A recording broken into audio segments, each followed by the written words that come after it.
அனைவருக்கும் வணக்கம். இன்னைக்கு தினமணி செய்தித்தாள்ல என்னென்ன செய்திகள் இருக்கு அப்படிங்கிறத பார்ப்போம். ஸோ முதல்ல பார்த்தோம்னா தலைப்புச் செய்தியில தொடரும் வெப்ப அலைகள் அப்படின்னு சொல்லி குடுத்துருக்காங்க. இந்தியாவுல இந்த காலநிலை மாற்றத்தோடைய தாக்கம் அப்படிங்கிறத தான் நம்ம பார்த்துட்டு இருக்கோம். நமக்கு ஏப்ரல் மந்த் எல்லாம் பார்க்குறப்போ நமக்கு ஹீட் வேவ்ஸ் அப்படிங்கிறது அதிகமா இருந்துச்சு. வெப்ப அலைகள் அப்படிங்கிறது இந்தியா ஃபுல்லாவே அதிகமா தான் இருந்துச்சு, தமிழகம் உட்பட. அடுத்தது மே மாசம் இந்த அக்னி வெயில் ஸ்டார்ட் ஆகுற டைம்லலாம் பார்த்தோம்னா, நமக்கு திடீர்னு மழை பெய்ய ஆரம்பிச்சது. அந்த மழை ஒரு புயலாக முடிஞ்சது நமக்கு.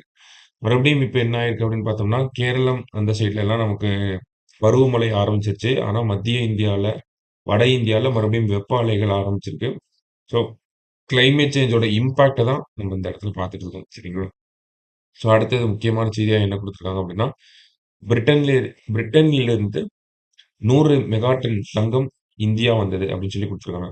அதாவது நம்ம 1991ஆம் ஆண்டு நம்மளோட இந்த அந்நிய செலவாணி அப்படிங்கிறத கரெக்ட்டா மெயின்டெயின் பண்றதுக்காக, கரெக்ட்டான ரேஷியோல மெயின்டெயின் பண்றதுக்காக, நம்மகிட்ட இருக்கக்கூடிய தங்க இருப்ப வந்து பேங்க் ஆஃப் இங்கிலாந்துல வந்து வச்சிருந்திருக்கோம். அத மறுபடியும் நம்ம ரிட்டர்ன் பண்ணியிருக்கோம். அவ்வளோதான். வேற எதுவும் இல்ல. சரிங்களா? 1991ஆம் ஆண்டு அந்நிய செலவாணி நெருக்கடியை சமாளிக்க கையிருப்பில் இருந்த கையிருப்பில் இருந்த தங்கத்தின் கணிசமான பகுதியை பேங்க் ஆஃப் இங்கிலாந்து என்னும் பிரிட்டன் வங்கியில் இந்தியா சேமித்து வைத்தது. ஓகேங்களா? நம்மகிட்ட இருக்கக்கூடிய கோல்ட நம்ம இன்னொரு கண்ட்ரி பேங்க்ல வந்து சேமித்து வைப்போம். இதனால நம்மளோட ஃபாரின் எக்ஸ்சேஞ்ச் அப்படிங்கிறது ரொம்ப மோசமான நிலைமையில் இருந்துச்சுன்னா, ஒரு மறுபடியும் பேக் டூ நார்மல் அந்த மாதிரியான ஒரு ஸ்டேட்டுக்கு வரும். அதற்காக தான் இந்த மாதிரியான ஒரு விஷயங்கள்லாம் பண்ணுவாங்க. ஸோ, அது திருப்பி இந்தியாவுக்கு வந்துருச்சு. அப்ப இந்தியா கிட்ட இந்தியா டோட்டலா எவ்வளவு இந்த கோல்டு ரிசர்வ் வச்சிருக்காங்க? மொத்தமா எவ்வளோ மெட்ரிக் டன் தங்கம் இந்திய அரசாங்கத்துக்கு சொந்தமா இருக்கு அப்படின்னு பார்த்தோம்னா, அரசாங்கத்தின் தரவுகள் படி 822 மெட்ரிக் டன் வந்து இந்திய அரசாங்கம் சார்புல வச்சிருக்காங்க. அது உள்நாட்டுல எவ்வளவு இருக்கு அப்படின்னு பார்த்தோம்னா, 408 மெட்ரிக் டன் உள்நாட்டிலேயே அந்த தங்க இருப்புகள் இருக்கு. 413 மெட்ரிக் டன் தங்க இருப்புகள் வந்து வெளிநாடுகள்ல இருக்கக்கூடிய வங்கிகள்ல இந்திய அரசாங்கம் சேமிச்சு வச்சிருக்காங்க. சரிங்களா? அது ஒரு செய்தி நமக்கு குடுத்திருந்தாங்க. ஜஸ்ட் என்ன அப்படிங்கிறத மட்டும் பார்த்து வச்சுக்கோங்க. அடுத்தது பார்த்தோம்னா திருக்குறள். திருக்குறள் என்ன சொல்றாங்க அப்படின்னா, "கருவியும் காலமும் செய்கையும் செய்யும் அருவினையும் மாண்டது அமைச்சு" அப்படின்னு சொல்றாங்க. அதாவது செயலுக்கு உரிய கருவியும், ஏற்ற காலமும், செய்யும் வகையும், செய்யப்படும் அரிய செயலும் சிறப்புடையச் செய்ய வல்லவன் அமைச்சன் அப்படின்னு சொல்றாங்க. ஒரு ஒரு நல்ல அமைச்சர், ஒரு எல்லாம் நெறையா இந்த ஒரு ஒரு சிறந்த அமைச்சர் அப்படின்னு சொல்லுவாங்கல்ல. அந்த சிறந்த அமைச்சருக்குரிய பண்புகள தான் இந்த இடத்துல குடுத்துருக்காங்க. ஒரு செயல் செய்யணும் அப்படின்னா, அதுக்கு தேவையான கருவி எப்படி செய்யணும்? எந்த நேரத்தில செய்யணும்? எப்படி செய்யலாம் அந்த செயல? அந்த செயல செய்யக்கூடியனால என்ன நன்மைகள் வரும்? அந்த மாரி எல்லா விஷயமும் ஒரு சிறந்த அமைச்சருக்கு தெரியும் அப்படின்னு சொல்றாங்க. அதுதான் செயலுக்கு உரிய கருவியும், ஏற்ற காலமும், செய்யும் வகையும், செய்யப்படும் அரிய செயலும் சிறப்படையச் செய்ய வல்லவன் அமைச்சன் அப்படின்னு சொல்லி சொல்றாங்க.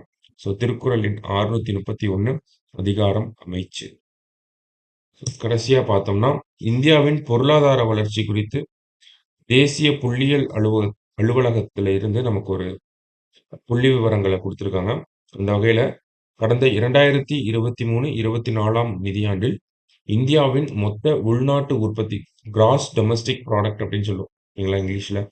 இந்தியாவோட ஜிடிபி பெர்சன்டேஜ குடுத்திருக்காங்க. இந்தியாவின் மொத்த உள்நாட்டு உற்பத்தி 8.2% வளர்ச்சியடைந்ததாக தேசிய புள்ளியியல் அலுவலக புள்ளி விவரத்தில் தெரிவிக்கப்பட்டுள்ளது.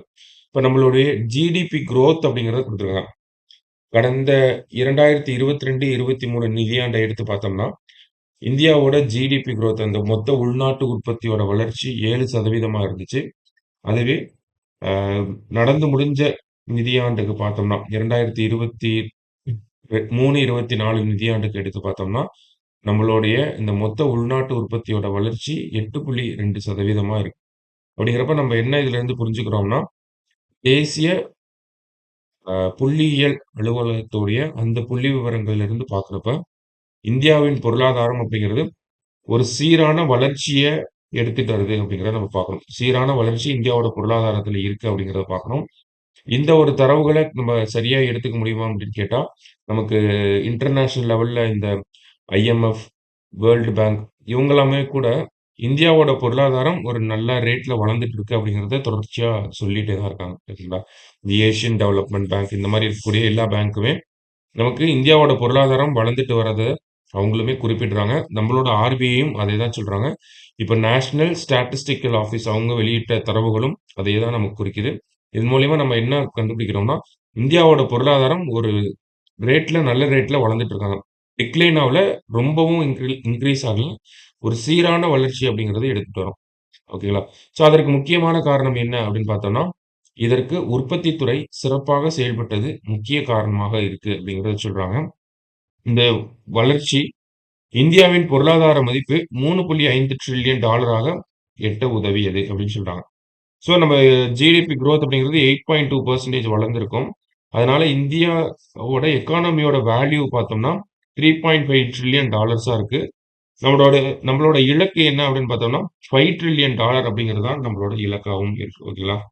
அ ஸோ இதனால வேற என்ன சொல்றாங்க நமக்கு அப்படின்னு பார்த்தோம்னா, இந்த ஒரு வளர்ச்சி எதனால சாத்தியமாயிருக்கு அப்படின்னு பார்த்தோம்னா, உற்பத்தி துறையின் வளர்ச்சி. ஒவ்வொரு செக்டாரா சொல்லுவாங்க. நமக்கு அக்ரிகல்ச்சர் செக்டார், சர்வீஸ் செக்டார் அப்படி சொல்லுவாங்க. அதுல மேனுஃபேக்சரிங் செக்டாரோட குரோத் அப்படிங்கிறது ரொம்ப அதிகமா இருக்கு. இந்த ஒரு டைம் பீரியட்ல போன நிதியாண்டுல எல்லாம் பார்க்கிறப்போ. ஸோ அதனால தான் நம்மளோட பொருளாதாரம் நல்ல ரேட்ல வளர்ந்துட்டு இருக்கு அப்படிங்கிறத சொல்லியிருக்காங்க. ஓகேவா? ஸோ நம்ம பொருளாதாரம் அடிப்படையில ஒரு ஆர்டிகல் வேற எதுவும் இல்ல. ஸோ இன்னைக்கு செய்தித்தாள பார்க்கிறப்போ, இதெல்லாம் தான் நமக்கு இம்பார்ட்டன்ட்டான செய்திகளாவும் இருந்துச்சு. மீண்டும் நாளை செய்தித்தாள் வாசிப்பில் சந்திக்கலாம். நன்றி.